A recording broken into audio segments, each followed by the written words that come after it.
Assalamualaikum warahmatullahi wabarakatuh. Pada pertemuan kali ini saya akan coba membahas tentang perkembangan dokumen HAM yang pernah ada. Ya. Sebelumnya kita sudah membahas tentang pemikiran HAM yang perkembangan pemikiran HAM yang kita sebut dalam 3 generasi, yaitu generasi pertama, kedua, dan ketiga. Kali ini kita akan coba membahas tentang perkembangan dokumen HAM. Nah, teman-teman sekalian, kalau kita baca dari beberapa literatur bahwasanya dokumen HAM, yang saya maksud dokumen HAM ini adalah prinsip-prinsip HAM atau konsep-konsep HAM itu dirumuskan ke dalam aturan atau ditulis dalam kondisi dalam dokumen secara tertulis itu mulai dilakukan pada tahun 1215 di Inggris, ya, dalam dokumen yang disebut Magna Carta atau Magna Carta. Nah, pada saat itu tahun itu ditandai dengan keinginan dari sejumlah bangsawan yang ada di kerajaan Inggris untuk merenggut, bukan merenggut, untuk mengambil sedikit kewenangan, mengurangi sedikit kewenangan yang dimiliki oleh Raja Inggris pada saat itu, Raja John, yang dianggap sudah berkuasa sangat absolut. Jadi kewenangan kekuasaan Raja John sudah sangat besar. Muncul pada saat itu keinginan dari sejumlah bangsawan yang tinggal yang dekat dengan raja untuk agar kewenangan raja itu dikurangi sedikit agar dia tidak lagi bertindak secara sewenang-wenang. Nah, pada saat itu muncul perlawanan dari bangsawan Inggris yang kemudian melahirkan dokumen Magna Carta. Nah, semangat melahirkan dokumen Magna Carta ini itu kemudian memberikan Raja Inggris tidak lagi bersifat bertindak secara sewenang-wenang, yang pada gilirannya juga semangat melahirkan Magna Carta ini pada tahun 1689 itu juga mempelopori lahirnya dokumen yang disebut dengan Bill of Rights, ya.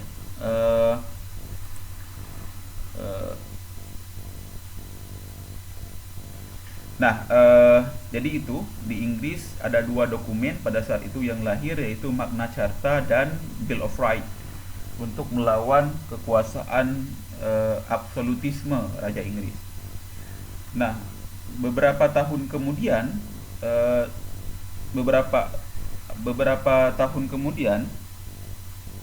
kemudian di Prancis juga lahir yang namanya the French Declaration. Nah, the French Declaration ini yang kemudian menjadi cikal bakal dari inti ajaran the rule of law. Nah, kalau teman-teman mengingat, konsep the rule of law ini adalah konsep dari negara hukum. Ada 2 konsep negara hukum, yaitu the rule of law dan Rechtsstaat. Nah, the rule of law ini yang kemudian diilhami oleh French Declaration. Nah, French Declaration sendiri itu lahir dalam suasana revolusi Prancis yang berhasil meruntuhkan susunan masyarakat feodal, termasuk golongan pendeta agama dan susunan pemerintahan negara yang bersifat kerajaan dengan sistem monarki absolut.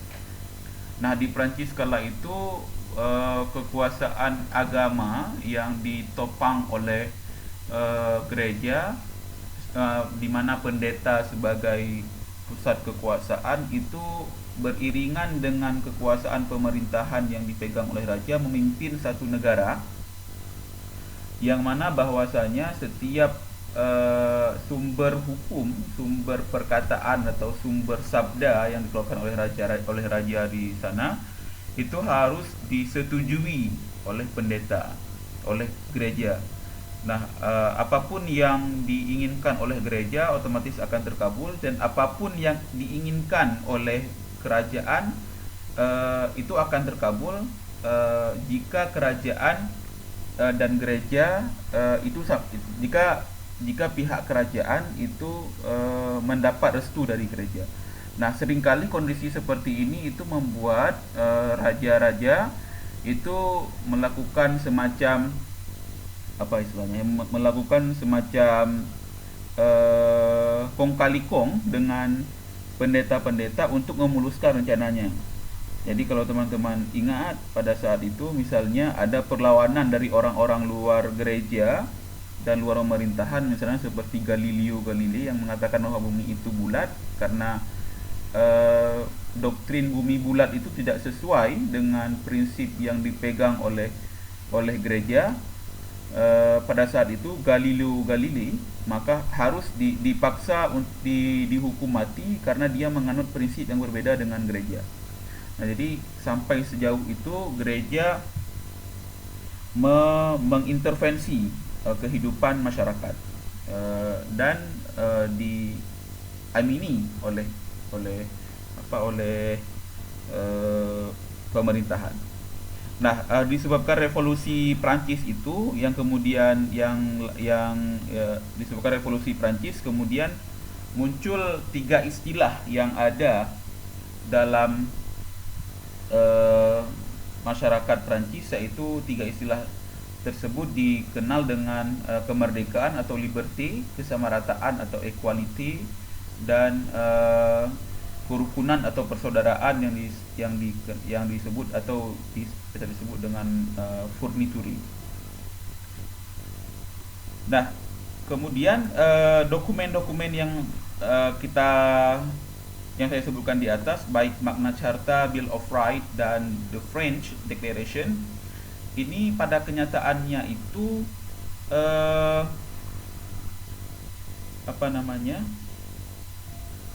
dianggap tidak responsif dan aspiratif terhadap perkembangan situasi yang ada.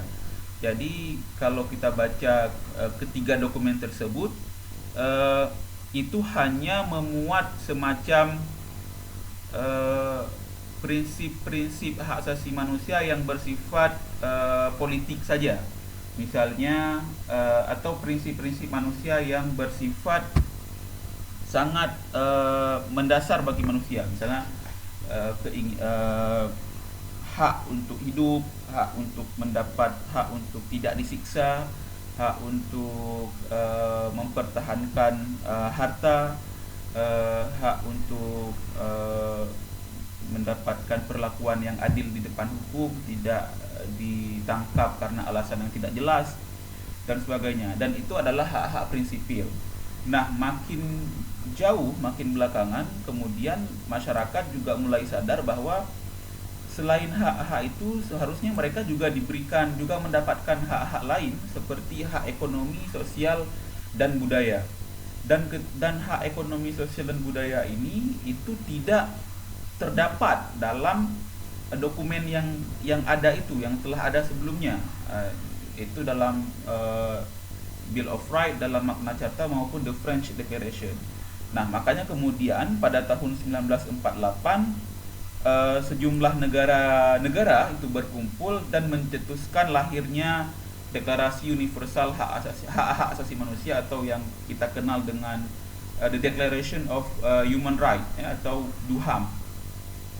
Nah, DUHAM ini sendiri itu kemudian merangkul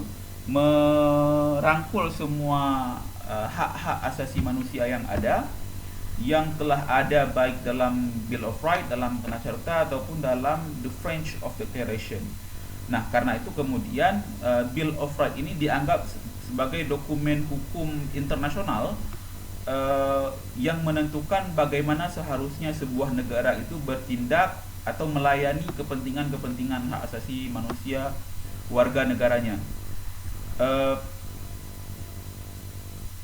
Kode ini, aturan DUHAM ini, selain bersifat secara universal, juga mencakup prinsip-prinsip yang sebelumnya itu dinilai tidak diperhatikan. Prinsip-prinsip tidak diperhatikan dalam konstitusi-konstitusi yang ada di negara barat. Jadi sebelum DUHAM ini lahir, negara-negara barat pada saat itu tidak begitu menaruh perhatian besar pada hak-hak ekonomi, hak-hak sosial dan hak-hak budaya yang ada pada warga masyarakat. Demikian untuk materi tentang perkembangan dokumen HAM kali ini.